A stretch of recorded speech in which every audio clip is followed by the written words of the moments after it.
I recently did my second speech within level 1 of the Toastmasters Pathways program, and in just a few seconds, I'm going to show you that speech. But if you're preparing for your second speech, writing a speech with purpose, and you don't know where to start on the planning process, check out this video that's popping up because I break down all of the things you need to keep in mind while preparing for that speech. But now let's take a look at my speech, and later on, I'm going to discuss how I did.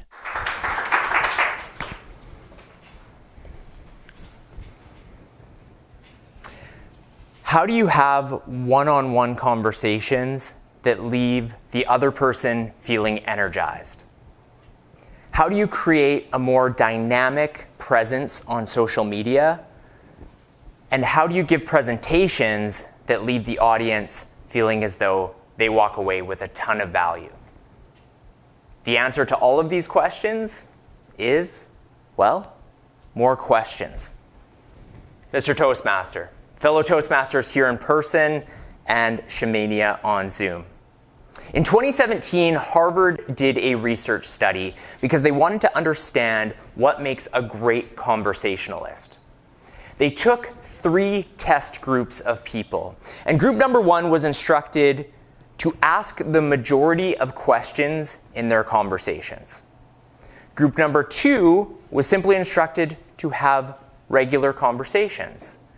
And group number 3 was purposefully asked to ask fewer questions in those conversations. What they found time and time again through all of this research is that group number 1 was consistently rated as more liked by their conversation partners. And this makes sense. If we think about conventional wisdom, nonfiction books such as How to Win Friends and Influence People, there's this idea of be interested, not interesting. When we ask somebody about their genuine interests, it energizes them. If I ask Sue about her love of music, or what book she's reading, or her favorite board game, it's likely that she's going to feel energized by that conversation because she's passionate about those things. And when we're truly interested in those things as well, it unlocks something within that person. Now, this translates to the digital space as well. For example, I could post on Facebook and I could say, I love summer. My favorite thing to do in the summer is play beach volleyball. And that might get the odd like. Maybe there's a few comments underneath. But by adding a few words to that, I can create a lot more engagement. I could say, I love summer. My favorite activity is beach volleyball. How about you? What do you love about summer? And now it's no longer me speaking at my audience on social media, it's me inviting conversation, and it's far more likely that that will drive engagement. And we can take that to direct messages as well. If we're on Instagram and we're going through our stories, we have an option if we want to react to somebody's Instagram story. We can hit the like or the heart button, but instead of that, we can ask them a question through the direct messages. If I see that Moya is on a trip through England, I can ask her. I could say, what's been your favorite city that you've visited? What has been a highlight of this trip? Dan, I see you're playing sports. How long have you been playing this particular sport? Not only am I deepening these relationships digitally, but we will actually be rewarded algorithmically as well. You see, when there's direct messages between 2 people, now naturally, my content will appear on Moya or Dan's newsfeed more often, and his will, or Moya's will appear on mine, because the social platform sees, oh wow, these people must have a deeper connection than your typical relationship. They're communicating through the direct messages. And so now the content appears there a little more often. But how about public speaking? How could questions make a speech better? I don't expect you to answer that, but the fact that you thought I did sort of proves the point. Because when we're an audience and we're listening to someone who's giving a presentation, we're a passenger. We're simply leaning back, enjoying, absorbing that information. But as soon as the speaker asks a question, all of a sudden we think, oh shoot, is Wade asking me that question? Do I have to participate? It's a little shot of adrenaline that re-engages the attention of the audience.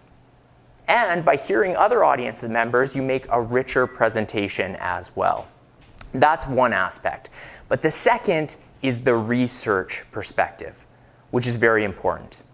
If you were asked to give a presentation to a room full of realtors, and you start talking about the employee-employer relationship, you start talking about how to impress your boss, well, that's not going to resonate with many realtors because they're not employees. Typically, they are independent contractors. And so if you're going to talk to this type of room, asking questions beforehand of the event organizer, perhaps of some key people who are in the audience, understand what your audience is, what value that they can take away from that presentation. That will help you shape your presentation to make it as effective as possible. So whether you want to be an impactful communicator in one-on-one conversations, an impactful communicator on social media, or an impactful communicator presenting to a larger audience, the answer is actually questions. Thank you, Mr. Toastmaster. All right, there you have it. That was my level 1, speech number 2, writing a speech with purpose example. Overall, I felt like it went pretty well. There was a couple areas where I stumbled over words, but for the most part, you set your expectations high, and I felt like I did a pretty good job delivering that presentation. Let me know in the comments whether you agree, whether you disagree, but here are a few ways I could have made this speech even better. Some are my own criticisms, some are advice I was given to me by the speech evaluator. But the first was that you probably saw it in the frame, the word pliability was the word of the day, and I never used that word in my speech. I always encourage Toastmasters, try to incorporate that word of the day. I failed in this particular situation. I was thinking about how to do it early on, and then it slipped out of my mind as I got into the flow of presenting.